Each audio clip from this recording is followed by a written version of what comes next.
Let Your Girl Adiola, and I'm tired of this nonsense. I'm about to lose my mind. Apparently, someone else kept $43 million in their apartment. $43 million cash in Ikoyi, and in the same apartment, EFCC found another 23 million naira and another 27,000 pounds. Altogether, EFCC recovered about $50 million. That is about 13 billion naira stashed in drawers, in bags. Hey, father! Hey. What I don't understand is the attitude of Nigerians. Nigerians are not upset with all these things. That someone is sitting on top of $50 million. In February, they found $9.8 million and another 74,000 pounds at the home of Andrew Yakubu. We talked about that. That is the former NNPC director. In March, they found 49 million naira abandoned at Kaduna Airport. Up to now, I don't know, maybe they don't have CCTV camera. They don't know who abandoned that money. On April 7th, they found another 448 million naira also abandoned. And on April 8th, they found 547,000 pounds plus another 21,000 euros and another 5.6 million naira, a total of 250 million naira. And now we're talking about $50 million. And on top of that, move closer in case you have not heard. Hey, for that! Can you guys believe that the Panama Papers revealed that our former president, Goodluck Jonathan, was allegedly involved in an illegal oil deal with Shell? Shell and the Italian oil company Eni acquired the field in 2011, paying $1.3 billion to the Nigerian government. According to documents filed by Italian prosecutors, nearly half was forwarded to the then president, Goodluck Jonathan. The unique thing with the Malibu scandal is the fact that it's touching a former head of state. Prosecutors in Italy, home country of Eni, say they have evidence linking him to the money. The emails reveal Shell execs talking about politicians on the take and an attempt to deliver significant revenue to GLJ. GLJ stands for Goodluck Jonathan, president of Nigeria at the time.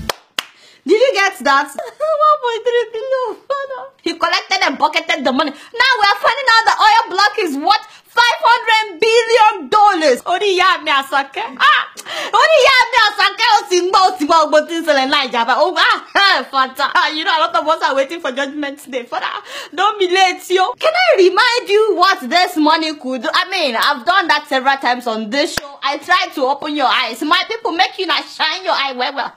These people are robbing you of your future. All this money we are talking about will turn our general hospitals in Nigeria, all the general hospitals that will be smelling when you get inside the hospital, it will turn them to hospitals that look like this. Benny, how would you like to have this kind of hospital in your town, in your village, in your city? How would you like to be treated here? You know, the next time you have malaria or typhoid, or the next time you have headache, how would you like to be treated here? And for all the people that have to take their loved ones to India or America for treatment, wouldn't it be nice if this kind of ambulance should come to your door to pick up your loved ones? You know, the people suffering with all kinds of kidney problems, people that have heart issues, all kinds of stuff. Imagine a hospital where you don't have to run around to buy drugs or drips. The doctors are not telling you go and buy this, go and buy that. Everything is already there. In fact, they would even feed your loved ones. I'm talking about good food, breakfast, lunch and dinner. That is what is happening outside Nigeria. And I'm saying that you too can have that kind of hospital in your village, in your city. You are not supposed to put up with this kind of hospitals that we have. It's not as if Nigerians have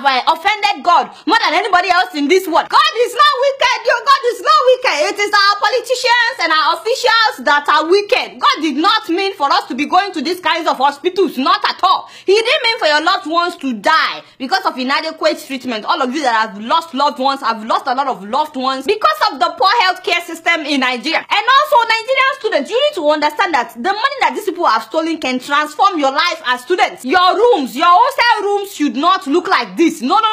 You are not supposed to live in a place like this. You shouldn't even have to cook inside your room. I mean, it doesn't make sense. It can cause fire. Anything can happen. It's very, very hazardous. In fact, you should have cafeterias where you can eat breakfast, lunch, and dinner. You shouldn't have to cook when you are doing your examinations. And if you really want to cook, you should have kitchens in the hostel where you can go to cook. And I'm not talking about going to a private school. I'm talking about the government-owned schools should look like this. You shouldn't have to enjoy these things only if you are from a rich family. I'm saying a regular person that got admitted into the higher institution should be enjoying things like this. And your rooms are not supposed to be crowded. You know, you will always have the actual roommates, maybe 4 people. And then on top of that, each one of them will have a squatter. That is about 8 people already. 2 grown guys, they are sharing just 1 bed inside Nigerian hostels. 2 big girls, you know, sharing 1 bed. And you know, and then you will have maybe 2 floaters that will be sleeping on the floor. Should that be my dear students, my dear Nigerian students, with all the money that these people are stealing, you should not have to put up with that. That is not how it is done elsewhere outside Nigeria. You can have rooms that would look like this. Then, in fact, when you get to your final year or your second to the final year, you should have your own room, everything to yourself. With all the money that these people have stolen, this is how your libraries are supposed to look like. You should have libraries that look like this with enough computers. This money that these people have stolen would be able to give you 24 hours of electricity on your campus. 24 hours every single day, and you would all have wireless internet all over your campus. Instead of those things we call airports right now in Nigeria. With all the money that those people have stolen, our airports should not be looking like this. I'm saying that Nigerians need to wake up. You are not supposed to be sweating inside your airport. It is not done anywhere else. Nigerians can have airports that would look like this, with working escalators, working elevators. In fact, all our airports can look like this. Every single one of them. You should have very fast wireless internet all over the airport. Right now, we don't have our own airline.